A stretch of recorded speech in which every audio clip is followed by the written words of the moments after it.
حضرت ابن عمر رضی اللہ عنہما بیان کرتے ہیں، ہم لوگ حجۃ الوداع کے بارے میں بات چیت کیا کرتے تھے۔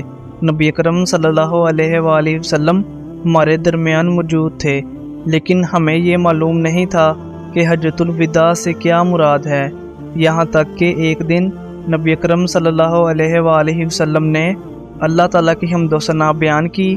پھر آپ صلی اللہ علیہ وآلہ وسلم نے دجال کا تذکرہ کرتے ہوئے بڑی تفصیل سے اس کا ذکر کیا اور فرمایا، اللہ تعالیٰ نے جس بھی نبی کو مبعوث کیا ہے اس نے اپنی امت کو اس سے ڈرایا ہے، یہاں تک کہ حضرت نوح علیہ السلام نے اور ان کے بعد آنے والے انبیاء نے بھی اس سے ڈرایا ہے۔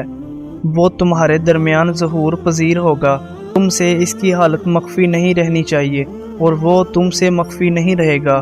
تمہارا پروردگار کانا نہیں ہے، وہ کانا ہوگا، اس کی دائیں آنکھ کانی ہوگی، اس کی آنکھ پھولے انگور کی طرح ہوگی۔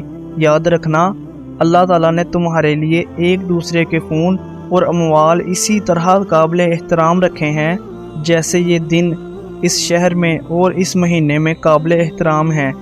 کیا میں نے تبلیغ کر دی ہے؟ لوگوں نے عرض کی، جی ہاں۔